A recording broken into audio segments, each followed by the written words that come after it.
Acción por Europa, Asia y Oceanía, Gustavo Augusto Guamán. Continuamos todavía con este debate en el marco de la continuación de la sesión 773 del Pleno de la Asamblea Nacional. Se otorga el uso de la palabra al asambleísta Augusto Guamán. Legisladores. Estamos cumpliendo 104 años del movimiento de Córdoba.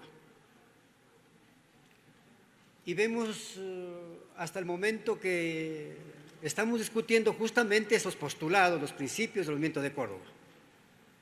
Eso significa de que no han habido cambios profundos en el sistema educativo superior en el país. Así que nadie puede atribuirse a eso.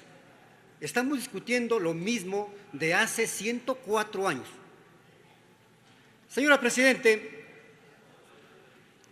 yo creo que hay que hacer los esfuerzos por ir determinando las responsabilidades que deben y tienen que tener los sectores universitarios. He escuchado múltiples intervenciones, tanto de legisladores como también de catedráticos, de estudiantes y del sector administrativo de la universidad en la Comisión General. Y pude denotar de que cada sector está impulsando procesos de lucha para sí. Eso está bien. Pero aquí se ha querido o se ha dejado notar de que el sector estudiantil se ha constituido o quiere constituirse en el sector más importante o indispensable de la universidad, porque a decir, si es que no hay estudiantes, ¿quiénes van a impartir las clases? Por un lado. Por otro lado, el sector docente también. Nosotros somos la razón de la existencia de la universidad, porque si no hay docentes, los estudiantes, ¿de quién reciben las clases? Y el sector administrativo, por el otro lado, también se ha dejado de notar de que si no hay los servidores públicos del sector administrativo, no hay quien abra las aulas para que entren los estudiantes y entren los docentes a las clases. Yo creo que hay que ver las cosas más allá. La razón de la existencia, señora Presidente, de la universidad es el conocimiento. Y ahí convergemos todos, los estudiantes, los docentes y el sector administrativo. Desde esa óptica tenemos que ver.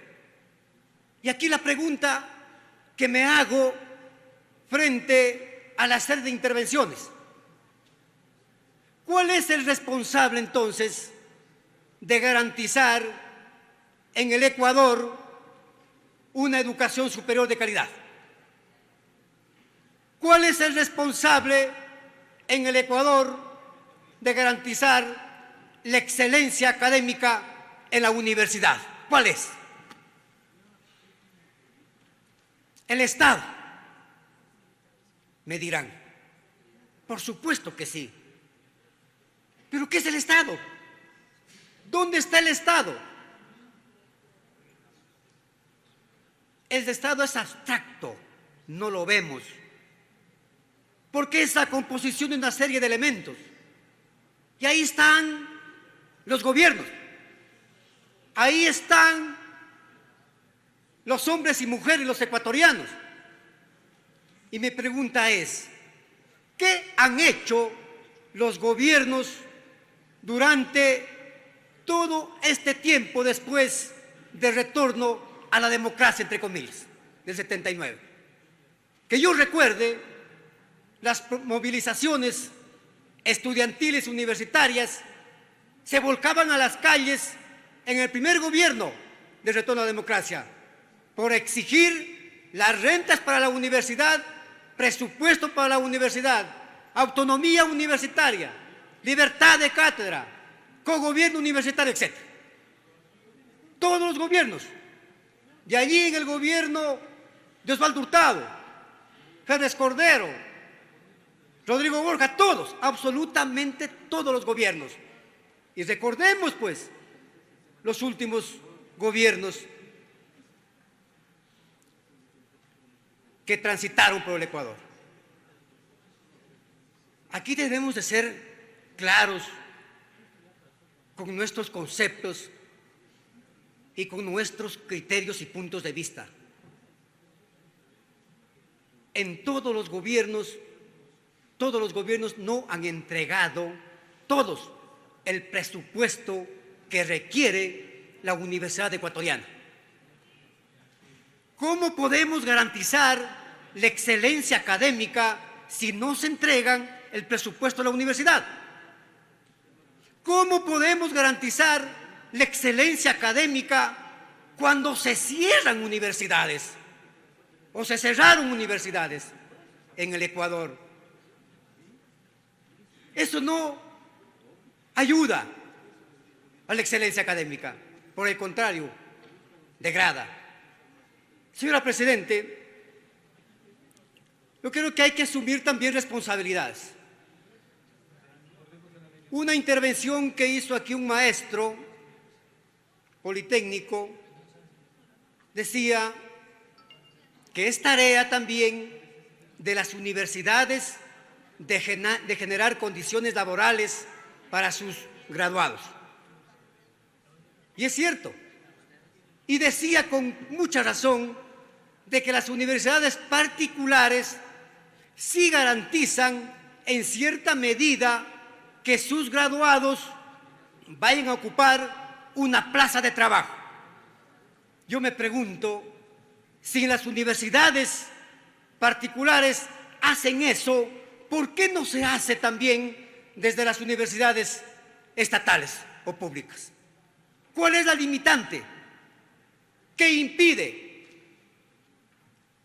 Si vamos en este momento a hacer una auditoría, señora Presidente, en cualquier universidad del Ecuador, y vamos a encontrar investigaciones generativas de mucho conocimiento, pero tampoco existe la voluntad plena de sus autoridades para vender ese conocimiento a la empresa privada como también al extranjero. Y vemos que todas las semanas, todos los meses, todos los años, autoridades universitarias con sendas delegaciones van al extranjero.